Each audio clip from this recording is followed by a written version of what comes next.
محمد معاویہ اسماعیل لکھتے ہیں، چند دن پہلے کسی کام سے بائک پر جا رہا تھا۔ چھوٹا بیٹا محمد اسماعیل بائک پر آگے بیٹھا ہوا تھا۔ ایک پرائمری اسکول کے قریب سے گزرنے لگے تو اسی وقت اسکول سے بچوں کو چھٹی ہو گئی۔ بچے بچیاں تیزی سے باہر نکلنے لگے تو میں نے بائک کی رفتار کم کر دی کہ کہیں کوئی حادثہ نہ ہو جائے۔ اچانک ساں کر کے ایک بائک میرے قریب سے گزر گئی جس پر ایک نوجوان لڑکا تھا۔ اف، اتنی تیز! میں ہکا بکا رہ گیا۔ انجانے خوف سے میں لرز کر رہ گیا۔ بس کیا تھا کہ ابھی وہ بائک والا تھوڑا سا آگے گیا ہوگا کہ ایک چھوٹی سی بچی جس کی عمر یہی کوئی 4 یا 5 سال ہوگی، وہ دوڑ کر سڑک کراس کرنے کے لیے بھاگی۔ اس بائک والے نے بائک سنبھالنے کی بہت کوشش کی مگر اسے بائک نہ سنبھل سکی اور باوجود بریک لگانے کے وہ بائک بچی سے جا ٹکرائی اور اس کو رگیدتی ہوئی سڑک سے نیچے اتر گئی۔ میرا دل ایک دم مٹھی میں آ گیا کہ پتہ نہیں اب اس بچی کا کیا بنے گا۔ میں نے جلدی سے اپنی بائک ایک طرف روکی، بیٹے کو بائک پر ہی بیٹھے رہنے کی تاکید کرتے ہوئے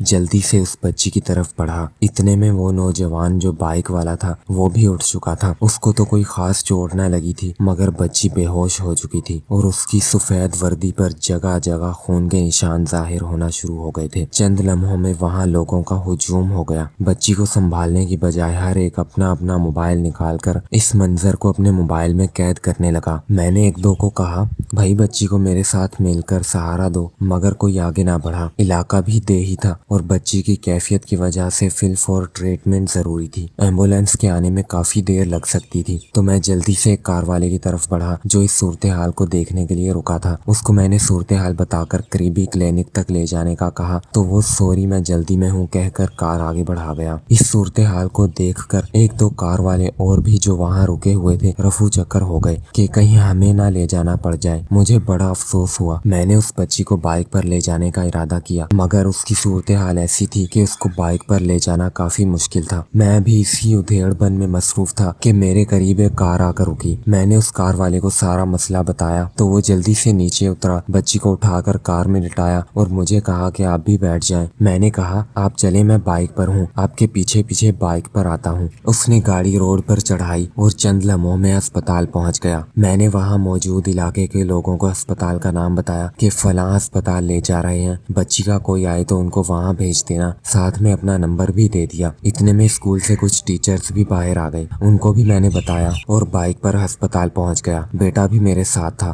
اس کی ننھی سی جان اس صورتحال کو دیکھ کر کافی پریشان ہو گئی تھی۔ میں اس کی پریشانی کو نظر انداز کر گیا۔ وہ نیک صفت انسان ہسپتال میں ہی میرا انتظار کر رہا تھا۔ ڈاکٹر کے پاس بر وقت پہنچ جانے کی وجہ سے بچی کی مناسب ٹریٹمنٹ ہو گئی تھی، اب وہ کافی بہتر تھی۔ میں نے اس نیک صفت انسان کا شکریہ ادا کیا جس نے بے لوث ایک خدمت انجام دی تھی۔ اتنے میں بچی کے والدین بھی پہنچ گئے۔ ہم نے بچی کا ان کو بتایا، انہوں نے ہمارا شکریہ ادا کیا اور اس ہمدردی پر ممنون ہوئے۔ نہیں، کوئی بات نہیں، یہ تو ہمارا حق بنتا تھا۔ ہمارا ہی کیا بلکہ ہر مسلمان کا حق بنتا ہے کہ جب بھی کسی کو تکلیف میں دیکھے اس کی خود مدد کرے۔ اگر خود نہیں کر سکتا تو کسی کی طرف رہنمائی کرتے جو اس کی مدد کر سکتا ہو، کہہ کر ہسپتال سے باہر آ گئے۔ مگر میں یہ سوچ رہا تھا کہ اس حادثے کا قصوروار اور ذمہ دار کون ہے؟ وہ بچی، موٹر سائیکل والا، غافل والدین یا اسکول انتظامیہ؟ ساتھ میں مجھے رہ رہ کر ان کار والوں پر افسوس ہو رہا تھا جو اس بچی کی خطرناک حالت دیکھنے کے باوجود کیسے دل پر پتھر رکھ کر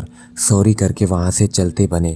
ایسا حادثہ تو کسی کے ساتھ بھی کسی بھی وقت ہو سکتا ہے۔ اس سے بڑھ کر افسوس ان لوگوں پر ہونے لگا جو وہاں کھڑے تماشا دیکھ رہے تھے اور موبائل نکال کر ویڈیو بنا رہے تھے اور مدد کے لیے کوئی آگے بڑھنے کو تیار نہ تھا۔ اور سب سے زیادہ افسوس اس بچی کے والدین پر ہوا جو اپنے چھوٹے چھوٹے بچوں کو اکیلا ہی بغیر کسی تحفظ کے اسکول بھیج دیتے ہیں۔ اور افسوس ایسے اسکولوں کی انتظامیہ پر بھی ہوتا ہے جن کے اسکول روڈ کے قریب ہوتے ہیں کہ وہ کیسے چھٹی کے وقت بے احتیاطی سے بچوں کو ماحول کے رحم و کرم پر چھوڑ دیتے ہیں۔ حالانکہ ایسے تمام اسکول جو شاہراہ عام پر ہوں، ان کے ذمہ داروں کا فرض بنتا ہے کہ خود اپنی نگرانی میں بچوں کو روڈ پار کروائیں، وہ شاہراہ گزروائیں تاکہ کوئی بچہ حادثے کا شکار نہ ہو۔ معمولی سی غفلت بڑے نقصان کا سبب بھی بن سکتی ہے۔ اللہ تعالی ہم سب کا حامی و ناصر ہو، آمین۔